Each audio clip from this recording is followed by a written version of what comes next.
వెంకటేశ్వర్లు గారు, షర్మిల గారి వ్యాఖ్యలు చాలా షార్ప్గా, అన్నా నువ్వే అన్నావు కదా మావి గన్లో గన్ అంటే మళ్ళీ నా పేరు వినపడుతుంది కాబట్టి అని చాలా సెటైరికల్గా ఆయన మాట్లాడింది ఆయనకే ఇప్పుడు ఈరోజు రివర్స్ ఆవిడ వేసేసింది. గన్నులు, గొడ్డళ్ళు, ఈ వినాశనాలు, కోల్చడాలు ఇవి తప్ప మనకి వేరే ఆలోచనలు రావా? సరే, ఎలాగూ రాజధాని ప్రాంతం అమరావతికి నీ పేరుతో ఆవిడ పెట్టుకున్నావు కాబట్టి మావి గన్. మన ఊరు ఉంది కదా, మనంతా పెరిగిన ఊరు పులివెందులకి కూడా అవినాష్ గారి పేరు మీద అవి గొడ్డలేని పెడితే బాగుంటుందేమో, చుట్టానికి కొంత ఎబ్బెట్టుగా అనిపించవచ్చు. కానీ ఆవిడ మాట్లాడిన దాంట్లో రిలేట్ చేసింది ఆవిడ, అక్కడ రిలేట్ చేసే అవకాశం మీరు కల్పించారు. ఇకపోతే అది సెటైర్. రెండోది, వాట్ ఈజ్ యువర్ స్టాండ్ అంటే ఇంకో కొత్తగా స్టాండ్ చెప్పేదే ఉంది. కాంగ్రెస్ పార్టీ స్టాండ్ ఆల్రెడీ మేము చెప్పేసాం. ఇక మావి గారి గురించి ప్రత్యేకంగా చెప్పాల్సిన అవసరం ఏముంది? నవ్వుకున్నా వదిలేసాం, సరే చెప్పన్నారు కాబట్టి ఇది చెప్తున్నాను అన్నారు. రెండోది, బొత్స గారిని కూడా వదిలిపెట్టలేదండి. నువ్వు ముందు మా అమ్మకి క్షమాపణ చెప్పు, తర్వాత ఏడుపు గురించి ఆలోచిద్దాం. సో ఆవిడ ఏ అంశాల్లో కూడా ఎక్కడ తప్పించుకునే కార్యక్రమం చేయటం లేదు. గతంలో వైసీపీలో ఉన్న, వైసీపీకి పనిచేసిన, ఇప్పుడు కాంగ్రెస్లోకి వచ్చిన, అలాగే ఆఖరికి వారి నాన్నగారి పేరు ఛార్జ్షీట్లోకి ప్రవేశపెట్టిన దానికి కూడా ఆవిడ చెప్పే వచ్చారు ఈ పార్టీలోకి వచ్చిన కొత్తలోనే. సోనియా గాంధీ గారితో నేను మాట్లాడాను, దానికి కారణం జగన్మోహన్ రెడ్డి గారి తరపున వాదించినటువంటి పొన్నవోలు సుధాకర్ రెడ్డే. ఆయనకి బెయిల్ రావాలంటే ఖచ్చితంగా అప్పటి ముఖ్యమంత్రి అయినటువంటి, లేదా అప్పుడున్నటువంటి క్యాబినెట్ బాధ్యత వహిస్తుంది కాబట్టి జగన్మోహన్ రెడ్డి గారు ఎలా బాధ్యత వహిస్తాడు ఆయన ఎంపీగా ఉండి అని చెప్పేసి బెయిల్ కోసం ఆ రకమైన వాదనలు తీసుకొచ్చి అప్పుడు ముఖ్యమంత్రిగా ఉన్న వారే బాధ్యత వహించాలంటే అప్పుడు పెట్టింది సిబిఐ, కాంగ్రెస్కి ఏం సంబంధం లేదని చెప్పేసి. సో ఇన్ని కుండ బద్దలు కొట్టినట్టు పెడుతున్నారు. దీని ప్రకంగా ఆవిడ్ని అనవసరంగా టచ్ చేయకుండా ఉండడం బెటర్ ఏమో. కానీ వీళ్ళు చేసిన పదే ఆ రకంగా చేసి దత్తపుత్రిగా ఈ రకంగా రెచ్చగొట్టడం ద్వారా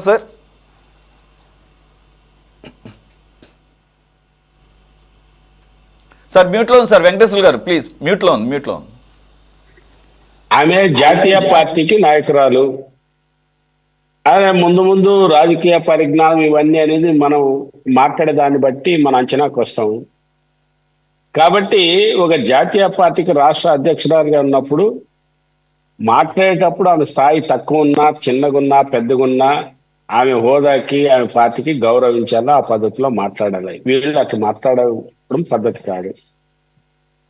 సరే, ఆమె మాట్లాడినటువంటి అంశాల్లో మావిగన్నా గీవిగన్నా కాదు, మా పార్టీ అయితే చాలా స్పష్టంగా అమరావతి మన రాజధాని, దాన్ని అభివృద్ధి చేసుకోవాలి, అదే రాజధానిగా గుర్తించాలి.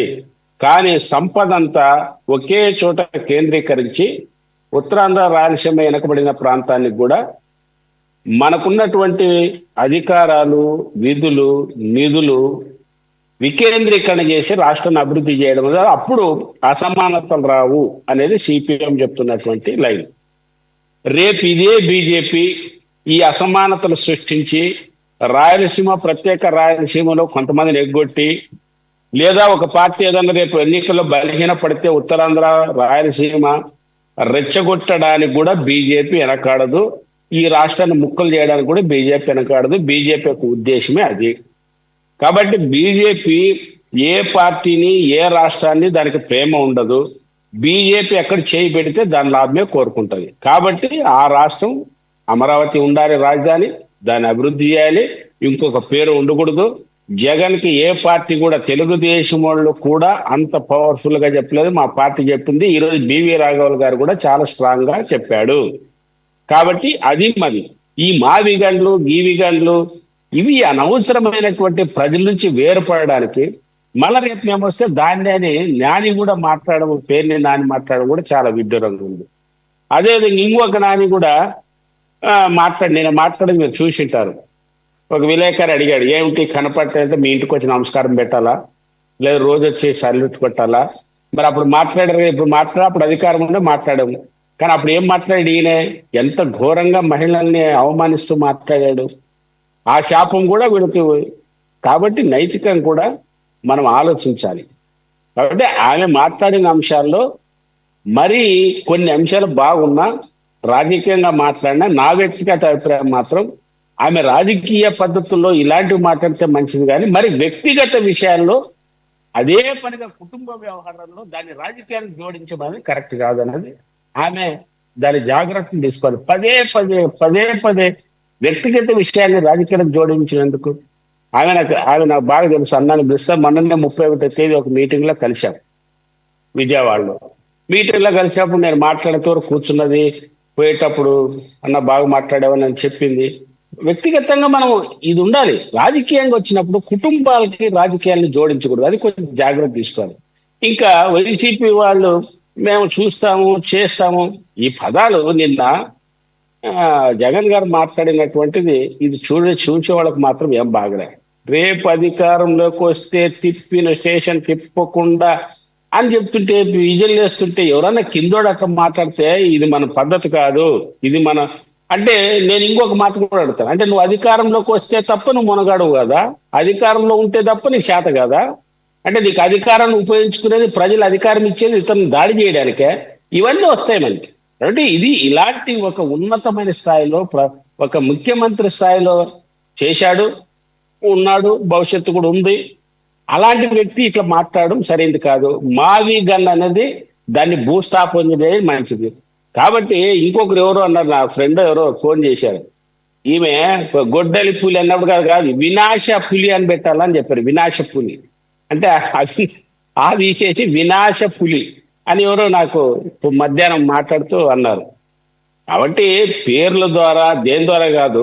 ఇప్పుడు ఆ మావిగాన్ అంటే కూడా ఏంటి, ఉమ్మడి గుంటూరు, కృష్ణా, ఎన్టీఆర్ జిల్లా, మచిలీపట్నం అంటే 5 జిల్లాలు కలిసి రాజధాని.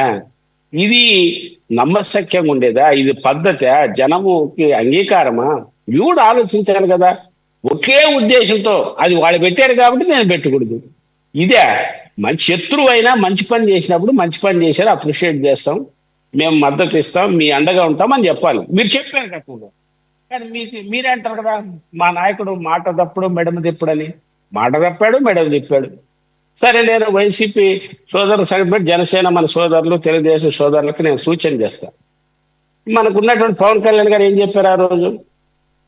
ఫాస్ఫేట్ లడ్డు, బీజేపీ సంగతి తెలుస్తాను, తెలుగుదేశం చేస్తాం, ఈ పవన్ కళ్యాణ్ గారికి ఆయన పేరేంటి లోకేష్ గారికి ఏం తెలుసు, తిట్టారు. బీజేపీ సంగతి తీరుస్తాను, రోడ్డు కీడుస్తాను అన్నాడు, తెలుగుదేశం తాట తీస్తాను అన్నాడు. మరి ఆ రోజు అట్లా మాట్లాడి ఈ రోజేమో తెలుగుదేశానికి మించినటువంటి నాయకుడు, బీజేపీ అలాంటి ప్రధాని ప్రపంచంలో ఎక్కడ లేదని చెప్తున్నారు. కాబట్టి బూర్జువా పార్టీలో విలువలు, నీతి, నిజాయితీ అనేది ఉండదు. కాబట్టి మనము మాట్లాడేటప్పుడు మన పార్టీ కూడా ఏం మాట్లాడిందని ఇతరుల మీద మాట్లాడితే ఉపయోగకరంగా ఉంటుంది. కానీ బూర్జువా పార్టీలో అట్లా లేకపోతే బతకము. అదేం కార్మిక వర్గ పార్టీలు, కమ్యూనిస్ట్ పార్టీలు కాదు. ప్రజల కోసమే ఉన్నామని, అధికారం కోసము ఒక్కోసారి మాట్లాడతారు. పవన్ కళ్యాణ్ గారు మాతో ఉన్నప్పుడు ఎంత ఊగి మాకు కూడా రాలేదు ఆ పదాలు. బీజేపీని, తెలుగుదేశంని ఏకి పాడేశారు. ఇప్పుడు మనం వాళ్ళని ఆకాశానికి ఎత్తుతున్నాడు. అందుకోసమే బూర్జువా పార్టీల్లో నిన్న చెప్పాం కదా, ఎంటికల కంబడిలో కూర్చొని ఎంటికలు ఏరినట్లుంటుంది అనడం మనం మాట్లాడితే. అందుకోసమే ఆ ఆడపిల్ల మాట్లాడినప్పుడు దత్తపుత్రిక, ఆమె తిట్టినప్పుడు శబాష్ అనడం, తిట్టినప్పుడు ఇట్లా మాట్లాడడం, ఒక రాష్ట్ర రాజకీయ అధినేత, ఒక పార్టీకి, నేషనల్ పార్టీకి అధినేత కాబట్టి అట్లా మాట్లాడడం కరెక్ట్ కాదు. ఆమె కూడా పదే కుటుంబ విషయాల్లో ఇట్లా మాట్లాడడం కాదని నా అభిప్రాయం చెప్తున్నాం. తెలుగుదేశం, జనసేన సోదరులకు కూడా సూచన ఏమిటంటే, ఈ బీజేపీ చాలా మన రాష్ట్రానికి ఇప్పుడు హక్కులు ఇవ్వకుండా, నిధులు ఇవ్వకుండా, రాజధానికి ఇవ్వకుండా చూస్తుంది. అది కూడా సాధించడానికి, నిధులు సాధించడానికి మీరు కూడా కృషి చేయాలని మాత్రం కోరుతున్నాను. ఇప్పుడు ఒకటి సాధించారు, 13వ తేదీ రాష్ట్రపతిని కలవబోతున్నారు.